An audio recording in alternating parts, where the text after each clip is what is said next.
परंतु रात्री उशिरा जेव्हा आपल्या टीमला सिंधुदुर्ग मध्ये तो मिळाला आणि सिंधुदुर्ग मध्ये मिळाल्यानंतर आपली टीम जेव्हा त्याला घेऊन आली आणि त्याचं मग आज जेव्हा सखोल इंट्रोगेशन केलं, त्या इंट्रोगेशन मध्ये असं निष्पन्न झालं की जो काही हा गणेश चव्हाण आहे तर यांनी त्याचं मुंबईत त्यांनी जो फ्लॅट घेतलेला आहे ते इतर कारणासाठी बरेच ज्यांनी जे कर्ज काढलेलं होतं तर ते कर्जाचे हप्ते त्याला फेडणं त्या ठिकाणी शक्य होत नव्हतं. त्याचबरोबर त्यांनी स्वतःचा एक टर्म इन्शुरन्स काढला होता 1 कोटी रुपयाचा आणि तो 1 कोटी रुपयाचा जो टर्म इन्शुरन्स होता तर याच्या अनुषंगानं आपल्याला आता ही कर्ज फेडता येत नाही किंवा आपल्याला आता हे टर्म इन्शुरन्स कसा मिळवायचा म्हणून त्याच्यात 1 महिनाभर त्याच्या डोक्यामध्ये हे विचार चालू होते की आयदर आपण आत्महत्या करावी किंवा आपण कोणाचा तरी खून करून आपणच गणेश चव्हाण मेलेला आहे असं दाखवावं आणि हे टर्म इन्शुरन्सचे पैसे कुटुंबियांना मिळावेत आणि त्यातनं आपल्या गोष्टी सुटाव्यात आणि आपल्याला फायदा व्हावा, आपला लाभ व्हावा या दृष्टीने त्याच्या डोक्यात हे सत्र चालू होतं. आणि त्यामुळे रात्री 10 वाजता जेव्हा तो घरातून बाहेर पडल्यानंतर जेव्हा त्याला औषधामध्ये तुळजापूरचा टी पॉइंट आहे तर तिथे एका व्यक्तीने त्याला लिफ्ट मागितल्यानंतर त्यांनी ती लिफ्ट दिली आणि पोलीस औषधाच्या किल्ल्याच्या जवळ मला सोडा असं ती व्यक्ती म्हटल्यानंतर या गणेश चव्हाणी हे हेरलं की तो जो व्यक्ती आहे तर तो दारूच्या नशेत आहे आणि त्याला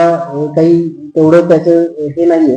त्याच्यानंतर मग त्याला तुला जेवायचं आहे का असं विचारल्यानंतर मग त्याला हो म्हटल्यानंतर जवळच्या ढाब्यावरून त्यांनी त्या ठिकाणी चिकनचं पार्सल घेतलं आणि मग त्याला त्या व्यक्तीला आपल्या गाडीमध्ये बसून तो वानवडा रोडला घेऊन गेला. त्यांनी पहिल्यांदा एकदा रेकी केली की बाबा इथं आजूबाजूला कुणी लोक नाही येणं कुणी नाही येणं आणि अशा पद्धतीने परत वळून येऊन मग त्याने ती गाडी जी आहे ती गाडी त्या ठिकाणी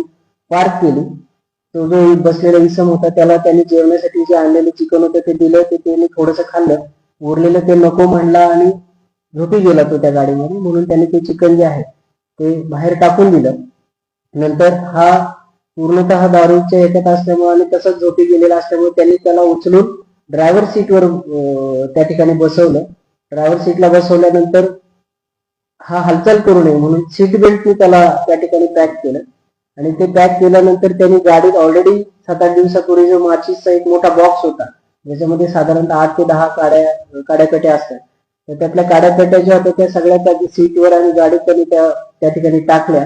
त्याचबरोबर गाडीतले जे काही टॉवेल होते किंवा काही प्लास्टिकचे पिशव्या आणि ते होत्या त्याही गाडीत अशा पद्धतीने अंथरल्या की ती गाडी ज्यावेळेस आग लावली जाईल तर ती गाडी पूर्णतः पेटेल. आणि अशा पद्धतीनं त्या इसमाला त्या गाडीच्या फ्रंट सीटवर ड्रायव्हर सीटवर तसाच त्या पद्धतीने ठेवून त्याला सीट बेल्ट लावून त्यांनी ते काडीपिटीचा वापर करून त्याला आग लावली आणि जात असताना सोबत गाडीचे दरवाजे त्यांनी जे आहेत तर ते लॉक करून ठेवले जेणेकरून नंतर हा कुठला तरी ह्याला बाहेर येता येऊ नये. आणि सोबत त्यांनी जे पेट्रोल टँकचं जे कव्हर होतं ते झाकण सुद्धा त्यांनी मोकळं ठेवलं की आग लागल्यानंतर त्या पेट्रोलच्या टँकच्या पेट्रोलचा सुद्धा गाडी पूर्ण पेटण्यासाठी उपयोग व्हावा. अशा पद्धतीने त्यांनी त्या जो इसम होता गोविंद यादव राहणार बोरपळ परंतु सध्या औसा याच ठिकाणी तो राहतो. गोविंद किसन यादव वय 50 वर्ष राहणार पाटील गल्ली औसा या व्यक्तीला त्यांनी त्या ठिकाणी गाडीत त्याच्या नशेत असल्याचा गैरफायदा घेऊन त्याला त्या गाडीमध्ये सीट बेल्टचा वापर करून त्या ठिकाणी त्याला अडकवून गाडीला आग लावून त्याच्या खून करून त्या ठिकाणी तो पुरावे नष्ट करून स्वतः पळून जाण्याचा जो प्रयत्न केलेला आहे. तर त्याच्या ह्या सगळ्या बनावाचा लातूर जिल्हा पोलिसांनी प्रामुख्यानं औसा पोलीस स्टेशनचे जे अधिकारी आहेत एसडीपीओ औसा कुमार चौधरी, पीआय औसा डमाळे त्यांचे जे अधिकारी आहेत पीएसआय डाके, पीएसआय माळवदकर, त्याचबरोबर एलसीबीचे पीआय बावकर स्वतः त्यांची टीम एपीआय भुजबळ, पीएसआय केंद्रे आणि एलसीबीचे जे अंमलदार आहेत तर त्यांनी म्हणजे ही घटना घडल्यापासून 12:30ला जेव्हा पोलीस तिथं फोन आला तेव्हापासून ते आतापर्यंत म्हणजे अखंडपणे आणि कुठलाही विश्रांती न घेता ह्या पूर्ण घटनाक्रमाचा जो काही वस्तुस्थिती आहे ती वस्तुस्थिती निष्पन्न केलेली आहे. सुरुवातीला याच्यामध्ये काल अकस्मात मृत्यू दाखल करण्यात आला होता आणि आज हा सगळा घटनाक्रम आल्यानंतर आपले जे PS आहेत जे अकस्मात मृत्यूचा तपास करत होते, ह्या सगळ्या गोष्टी आल्यानंतर त्यांनी स्वतः त्याच्यामध्ये खून केला म्हणून फिर्याद त्या ठिकाणी दिलेली आहे आणि त्याला जो गणेश चव्हाण आहे, गणेश चव्हाणला त्या ठिकाणी अटकेची कार्यवाही त्या ठिकाणी सुरू आहे आणि या अनुषंगानं हा जो काही बनाव होता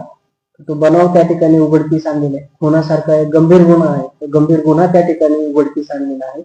इन्शुरन्सचे पैसे मिळवण्यासाठी आणि जे त्यांनी घेतलेले कर्ज ते विवाह होण्यासाठी म्हणून केलेला हा सगळा बनाव होता. हा बनाव त्या ठिकाणी उघडकीस आणलेला आहे आणि अशा पद्धतीची एक उत्कृष्ट आणि चांगली कामगिरी केवळ 24 तासाच्या लातूर जिल्हा पोलिसांनी प्रामुख्याने औसा पोलीस स्टेशन आणि LCBच्या टीमने पथकाने चांगली कामगिरी केलेली आहे.